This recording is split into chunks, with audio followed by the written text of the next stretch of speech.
信一定是说到做到嘛，那义是那个正当的行为该做的事情。那个义者宜也哈，那以前的论语上这样讲，义也是合宜的事情。那合宜就要合什么？一定是合客户、合时代、合环境的啊。所以我们早在38年前写的立业宗旨，就把那个普遍性的客人需求都讲得很清楚。那个客人的这个需求很清楚，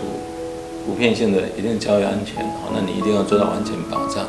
所以我们在那边做的这个程度，其实是刚到，包括国外的，不管是日本、美国的，他们来看都觉得很惊讶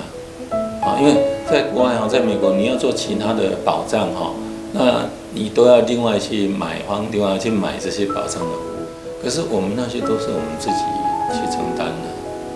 因为我们对于那个交易的安全这里，包括物的瑕疵，包括那个价金的这个保障，我们很早以前就做了那个买卖价金的这个保障系统，那是84年底就做。因此我们早在那个民国78年，我们就把那个不动产说明书把它做起来，就买卖房子哈。我们不只是用口头讲，我们就有一份很完整、好几十页的这个不动产说明书，把这个房子的好的、不好的，应该记载的事情都把它写下来。那后来政府看到这个事情，就觉得这个很好，他就把它定在那个法规里面，就经济业管理条例就把它定在内说，那以后每一家每一个人都要做这个。那这样一个比较前进的理想在当年真的还难做，很创新。对，因为我们的那个理想到现在其实还是很多的企业还是没有办法到这样的啊。那我们因为这样子在那个年代要做就非常非常困难。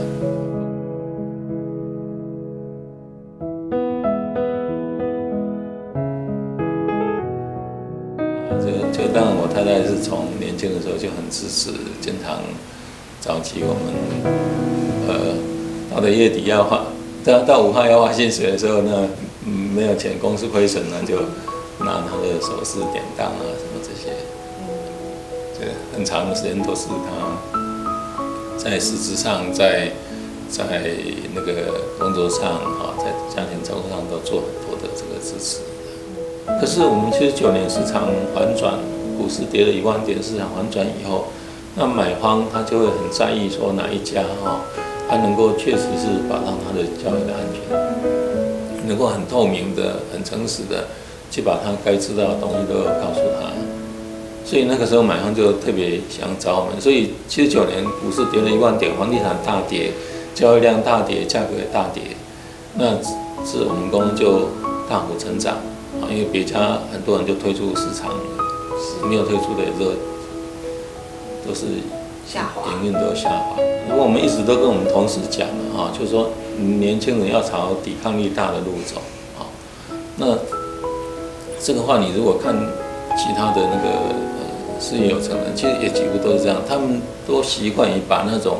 面对的挫折困难当作是你人生的这个挑战或者养分。